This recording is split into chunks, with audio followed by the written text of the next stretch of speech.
We are somewhat proud of being one of the oldest publishing companies in Germany, founded 251 years ago. Today, the company is one of the 10 biggest German book publishers, with a staff of more than 500 people only in Munich. In total, there are more than 2,000 people. The company is owned by the family Beck, and quite unique, our publishers are still direct male descendants of the founder. There are two major divisions today. One division is a huge publisher of law books, by far the most important publisher in this field in Germany, maybe also in Europe. The other smaller part of CH Beck is our division, the general publisher. We publish literature, non-fiction and science books. We call it Literatur, Sachbuch, Wissenschaft, and the other division is called Recht, Steuern, Wirtschaft. Still, the major part of our list is non-fiction, about 80 to 90%, or some 200 books a year. Most of these books are written by scholars, but aimed at the general readership. Generally speaking, Beck's philosophy is to find scholars who are willing and able to communicate their knowledge to general readers who might have an academic background, but who are not scholars themselves. This philosophy turned out to be quite successful, and therefore CH Beck in the last 30 or 40 years took more and more the direction of a quality upmarket trade publisher. To compare it with American publishers, it is somewhere in the middle between Harvard University Press and Norton or Knopf, or compared with Dutch publishers, it has a similar range of topics and authors like maybe De Bay or Atlas Kontakt.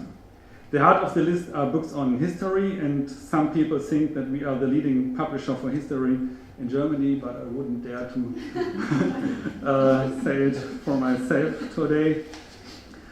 But as important as history is for our list, there has always been more, and the list tries to cover all the humanities, including literature, science, art, philosophy, cultural studies. It is worth mentioning that Beck has by far the largest German list of Jewish studies. We are proud of it. Another important field is dedicated to Islamic studies, with, for example, a new translation of the Quran, or a Quran for children, also translated into Dutch, or a recent bestseller on ISIS, the so-called Islamic State. My special field as an editor, CH Beck, are Jewish studies list and the Islamic studies list, but I contribute a lot to our history list in general. So I was asked to choose two books I'm proud of. There are many books I'm not proud of, but I found two.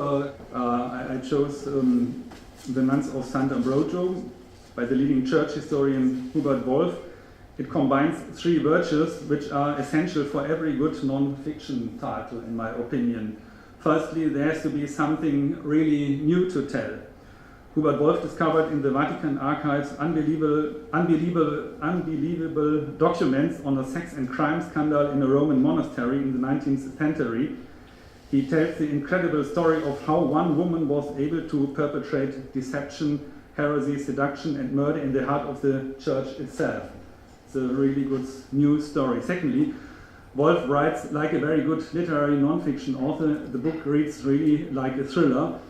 And thirdly, the book is scholarly outstanding, because Wolf not only tells a good story, but through this story he makes clear the mentality of popes and clerics in the 19th century.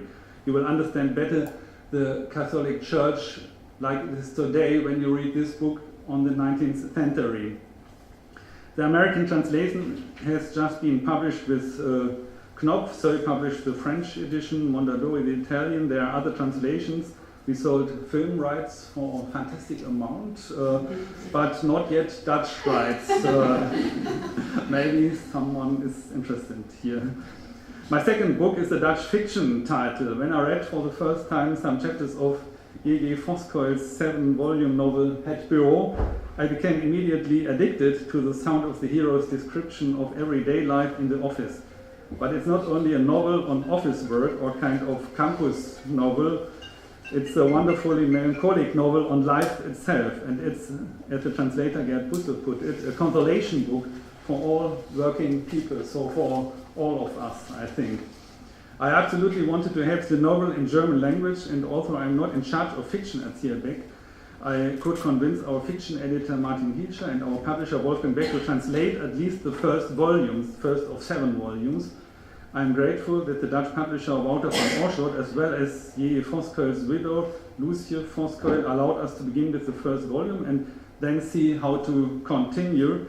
And I'm extremely grateful that the Netherlands Letter and Fonds supported the translation and publication, not only financially but also morally. And I'm especially grateful to Peter Steins for his commitment to this project.